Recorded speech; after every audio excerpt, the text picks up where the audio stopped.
পাকিস্তানকে আসলে নিজেদের ভুলের মাসুল দিল? বিরাট কোহলি কি আগেই আউট হতে পারতেন? অবস্ট্রাক্টিং দ্য ফিল্ডের ফাঁদে বিরাট কোহলিকে কি ফেলা যেত? ক্রিকেটের আইন কি বলে? আইসিসি চ্যাম্পিয়ন্স ট্রফির আকাশে বাতাসে এমন গুঞ্জন ভেসে বেড়াচ্ছে। বলা বলি হচ্ছে হাফ সেঞ্চুরিও করতে পারতেন না বিরাট কোহলি যদি পাকিস্তানি ক্রিকেটাররা একটু বুদ্ধি খাটাতেন। কিন্তু ভাগ্য তার পক্ষে ছিল, প্রতিপক্ষের বোকামির সুবাদে বেঁচে গেলেন তিনি।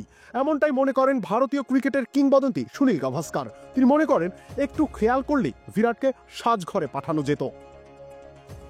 অবশ্যই এখানে যে একটা বিরাট গলত করে ফেলেছেন তিনি, সেটা বলে না দিলেও চলে।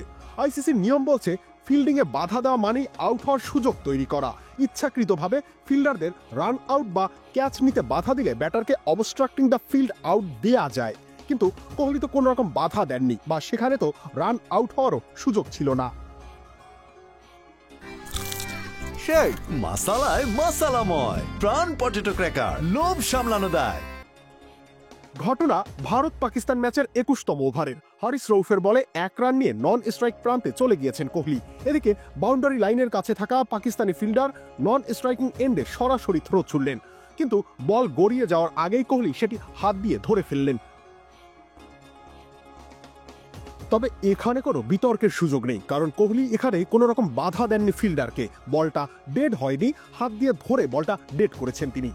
অথচ ভুলভাল বলে ফেললেন গাভাস্কার। তিনি বলেন বিরাট অহেতুক হাত বাড়িয়ে বল ধরল। পাকিস্তানি খেলোয়াড়রা যদি আবেদন করত তাহলে আম্পায়ার অবস্ট্রাক্টিং দ্য ফিল্ড আইনে তাকে আউট দিতে পারতেন, কিন্তু ওরা কিছুই করল না। পাকিস্তানের ক্রিকেট সচেতনতার অভাবই বিরাটের রক্ষা করল। তখন কোহলির স্কোর ঠিক 42 রান। রমিজ রাজা সরাসরি বলে দিলেন পাকিস্তানের খেলোয়াড়দের ম্যাচ সচেতনতাই নেই। কোহলির ক্ষেত্রে গল্পটা একটু আলাদা। তিনি বল ধরেছিলেন ঠিকই, তবে সেটা পপিং ক্রিজের মধ্যে ঢুকে পড়ার পর। কোহলি যখন বল হাত দিয়ে ধরেছেন তখন কোহলি ইতোমধ্যেই রান শেষ করে ফেলেছেন। তিনি স্রেফ সৌজন্যতা করে বলটা তুলে দিয়েছেন। এই দৃশ্য এখন ক্রিকেটে খুবই স্বাভাবিক। এখানেই আম্পায়ারের বিবেচনার ব্যাপার চলে আসে। পাকিস্তান একটু সচেতন হয়ে সর্বোচ্চ আবেদন করতে পারত, কিন্তু তাতে খুব একটা লাভ হওয়ার সুযোগ ছিল না। তবে ব্যাটারকে অবস্ট্রাক্টিং দ্য ফিল্ড আউট দেওয়ার উদাহরণ আছে বিস্তর। 2006 সালে ইনজামামুল হক ভারতের বিরুদ্ধে এভাবে আউট হয়েছিলেন।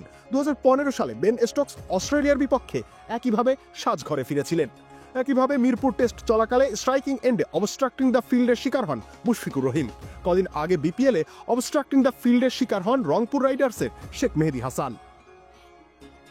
রবিউল ইসলাম রনি, খেলা 71।